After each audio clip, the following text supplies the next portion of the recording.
There is one major flaw with the trophies for upgrading Sonic's speed and rings levels in Sonic Frontiers.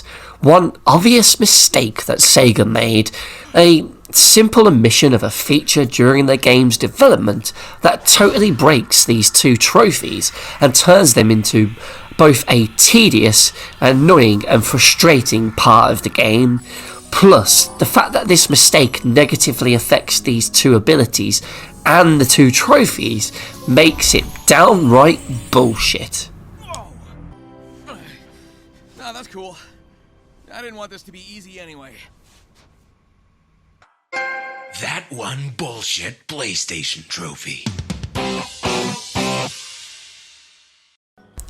So in Sonic Frontiers, Sonic has some light RPG stats, allowing you to level up his strength, defense, speed and rings. The strength and defense are handled differently as you use these red and blue orbs that you find throughout the levels and worlds to level those up. And when you go to the Elder Hermit, who will level them up for you, your level will instantly increase as you spend your entire amount of these red or blue orbs gathered in a single go.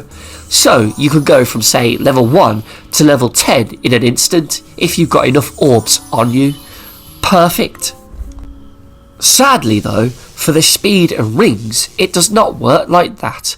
So when going for the HEARTY and HYPERSONIC HEDGEHOG trophies for leveling up the speed and rings to level 99, its max level, this becomes a tedious nightmare to unlock. You see, for some stupid reason, these are leveled up differently to the other two, as you need to find these Coco creatures. These are these little chow-like critters that actually remind me more of the Rot from Kena, Bridge of Spirits. You need a good 20 or so to level up once, and while you can find some scattered around the open worlds, the most effective way to get loads of them fast is to spend time with Big the Cat fishing, to then spend all the fishing tokens you've earned to buy packs of 20 from his shop. Now, that initially sounds great, as the fishing minigame is so simple and quick that you can rack up thousands of Coco within 30 minutes to an hour of fishing. So with that shortcut, you now just need to spend these Coco on leveling up the speed and ring stats to level 99. But this is where Sega's fuck up slaps you brutally across the face.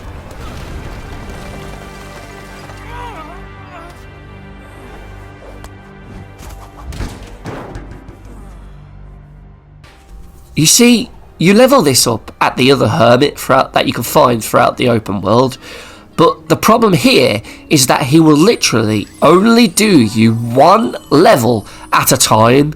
So even if you had a million, say, Coco on you, enough to fully max out the speed and ring stats to level 99, you will still have to level up a chosen stat by one level each time.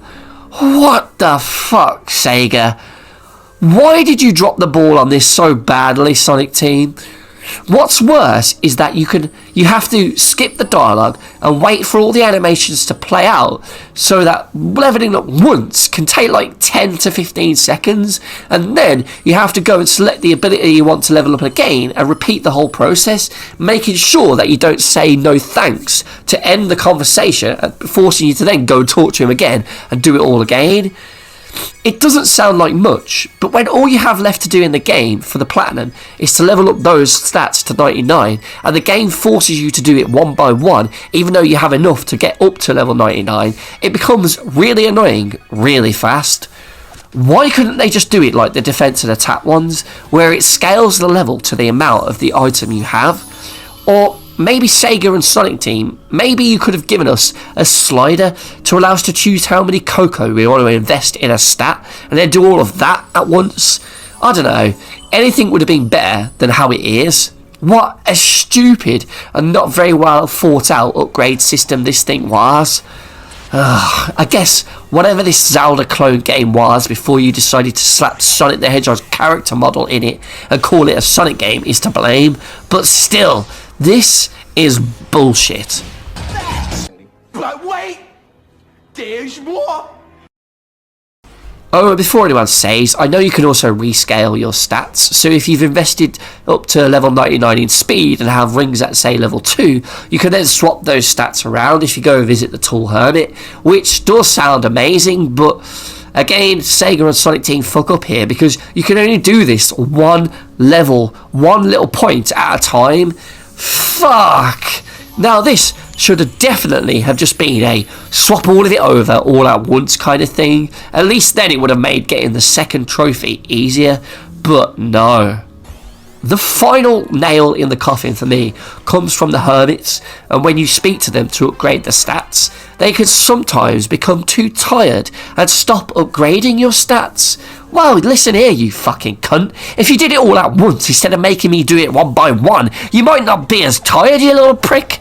So, at this point, you're forced to run away and come back to them later, or see them in another world. Fuck. Now, sometimes, after getting that message, I did just immediately speak with them again, and weirdly, they would just let me level up another 10 or so times before getting tired again. So while it's not 100% of a blocker, it does seem really glitchy, and I mean, why even have them get tired in the first place? That is just also bullshit. So, yeah, we have 2 really simple max level trophies in Sonic Frontiers that are made all the more painful and tedious due to a simple lack of a slider or an invest all option. As it stands currently, having to level them up one by one takes way too long, especially when you have to get to level 99 twice. So, for all the reasons covered in this episode, the HEARTY Hedgehog and HYPERSONIC Hedgehog trophies in Sonic Frontiers gets a bullshit trophy rating of... What an asshole. Oh, you're such an asshole.